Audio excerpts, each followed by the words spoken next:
everybody. My name is Luis Galvez, Technical Marketing Manager with Wolters, Kluwer, Tax and Accounting. And joining me today are Michael Hennigan, Manager for Content Management at Wolters, Kluwer, Mark Luscombe, Principal Tax Analyst, and Ross Sullivan, Chair of the National Tax Policy Group at the Brownstein Law Firm. Now, today we want to talk about the American Rescue Plan Act and everything that includes, as well as questions that we know tax professionals are receiving these days from their tax clients looking for additional guidance. So, Michael, let's go ahead and start with the basics. What's included in the American Rescue Plan Act? I know we released a tax briefing with a lot of information. So let's go ahead and provide a quick summary, some insights, and an overview of what's included. Thank you, Luis. There's a lot of interesting things in the bill, kind of a mix between some brand new stuff and kind of a rehash of things that we've seen in previous relief bills. First and foremost, the biggest thing that affects the most number of people is the recovery rebate, economic impact payment, stimulus payment, whatever you want to call it, of about $1,400 per taxpayer. That includes dependents, but it is subject to some income limitations that reduce the amount of credit or eliminate the amount of credit that specific taxpayers will get. There's also a huge expansion of the child tax credit that increases the amount of credit and also makes it partially advanceable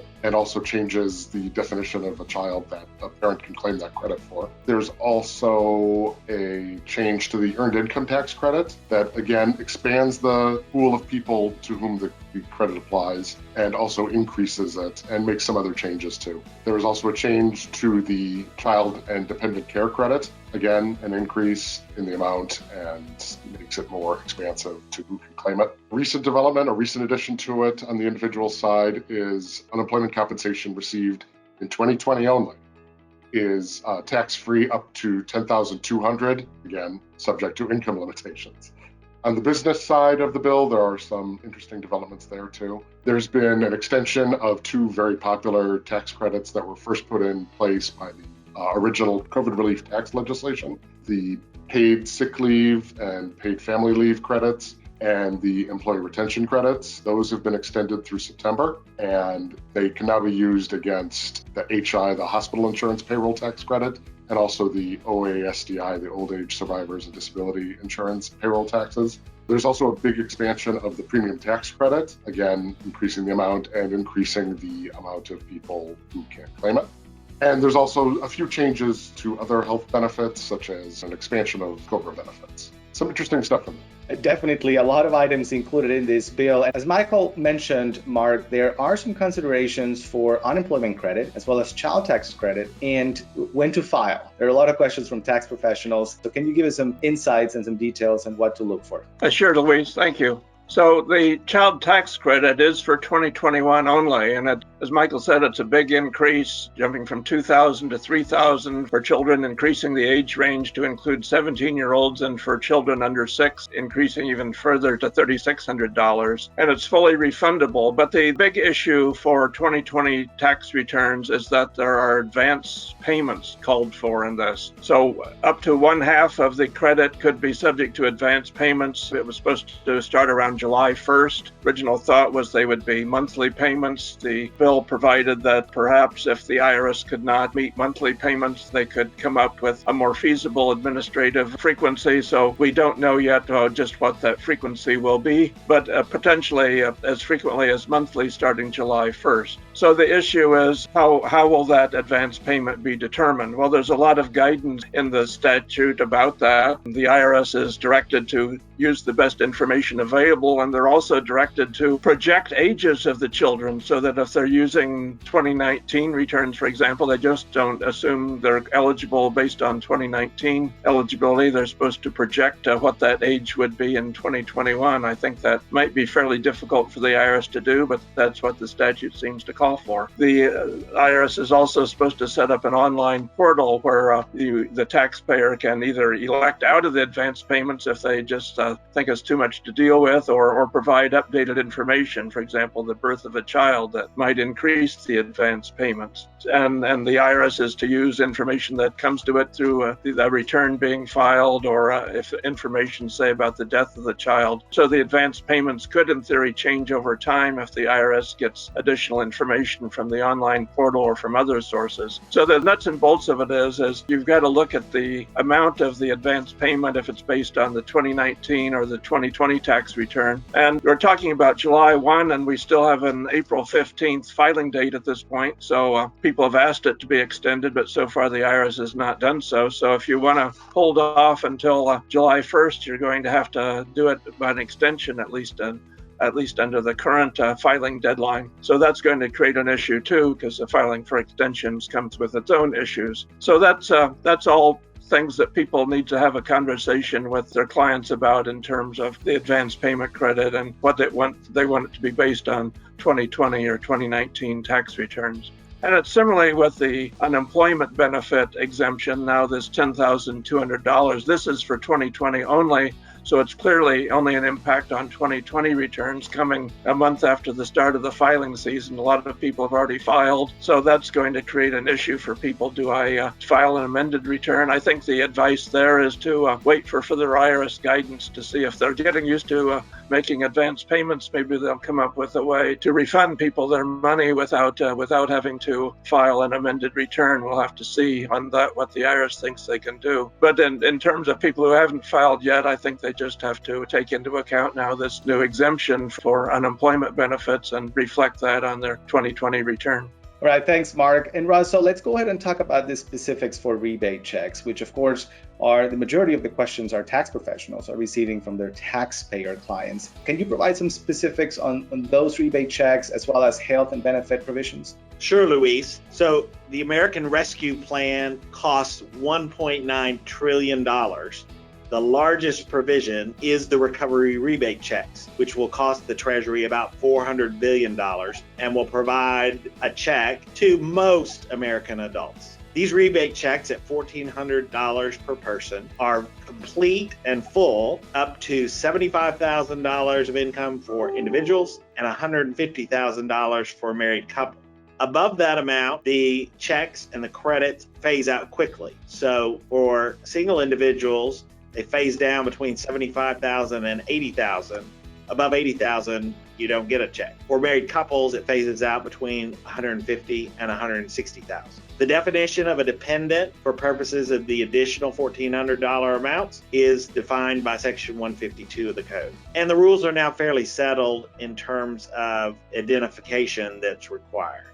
If you have a single individual filing, they must have a valid Social Security number. If you have a married couple filing, at least one of the spouses must have a valid Social Security number. Thanks, Russ. And so with that, let's revisit the big question out there, and that is when to file. I know there are a lot of considerations to keep in mind and items that tax professionals need to ask their clients before making that decision. Yeah, so the IRS has to base eligibility for these checks on something.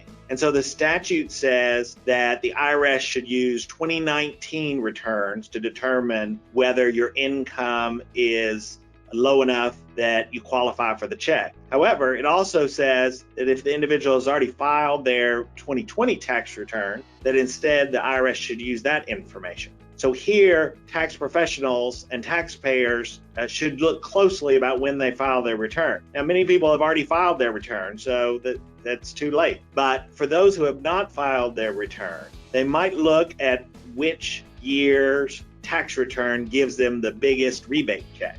If for some reason they were eligible under their 2019 income, but not 2020, then they should hold off filing their 2020 return until they get their rebate check. If the opposite is true, meaning that they weren't eligible in 2019, but they would be based on their 2020 income, then they need to file their 2020 return quickly before the IRS actually runs the program, and then hopefully they will be eligible and get the check quickly. Ultimately, they can collect it, but if they want the money now, they may want to choose to file quickly. Now, this will work for those who have included their direct deposit information on their return. Others who filed paper returns who didn't include that information, they're going to get their rebate check much more slowly. I think an important distinction there is also the fact that, as opposed to what Mark was talking about before, where deciding when to file or when not to file could be impacted by the number of children you have or anything like that. When you file your taxes in 2022, you'll eventually get whatever you do. But having to decide for purposes of the rebate payment, if you have a lower income amount in 2019, that could actually cost you money that you will never have another crack at yet. So waiting to file might be a better course of action regardless of what your position is. Because if you would be entitled to a higher rebate in 2020 based on 2020 income, you'll eventually, or in 2021 based on 2021 income, you'll eventually get that in 2022 when you file your. Yeah. But it's important to make that distinction, because what Mark is talking about is just the advance payment, which is money now, but deciding whether or not to wait to file for the rebate credit could be your last chance. So that's a great tip right there, Michael. And so, Russ, let's talk a little bit about health and benefit provisions. I know that there are some considerations there as well. Well, I think Michael covered most of them, but the interesting things to me is that this new COBRA credit that goes to employers who are providing health coverage under the COBRA rules to departing employees is now 100%. This is the first time Congress has passed something that would cover the entire cost of providing health care for a worker who has been laid off. And the premium tax credit expansions that he described are also dramatic in a number of ways, including the fact that there is no income limit now on the availability for individuals to claim these premium tax credits. That's great. And so, Ross, Michael, and Mark, let's talk about looking ahead and some of the different provisions and credits that tax professionals need to keep an eye on as they continue to advise their taxpayer clients. Well, I mentioned at the outset that the child tax credit was for 2021 only under this legislation, but those increases that I talked about were something that Biden campaigned on, so he's looking to make those permanent. So this legislation was just something to be gotten through quickly to get this immediate COVID relief that Russ was emphasizing, but the child tax credit and some of the other provisions are part of Biden's long-term goals to make these increases permanent. So we're going to see another effort later this year to make these provisions that are for 2021 only, a lot of them try to make them permanent.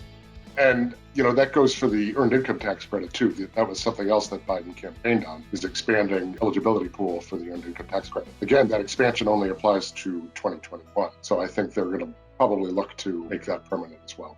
Two items, Luis. One is Mark described how $10,200 in unemployment benefits won't be taxable, but just for 2020. I find it hard to believe that Congress would exempt that amount for 2020, but not for 2021. So we'll see whether they include such a provision this next year on UI. Second thing is that this next bill will not move as quickly and will be more difficult to pass. Congress has detailed rules about limiting the number of bills that can pass with one vote, 50 to 49 or 51 to 50. Congress in the Senate has to pass a budget resolution in order to authorize these narrow majority big bills. And we'll see whether Congress can actually get that done later this year. All right. Thank you, Ross. Thank you, Michael. And thank you, Mark, for joining me today and discuss this very important topic for tax professionals. If you'd like to download today's presentation as well as the tax briefing, visit engagetax@wolterskluwer.com/tax industry news. Thank you again for your time today, and we'll see you next time. Bye-bye, everybody.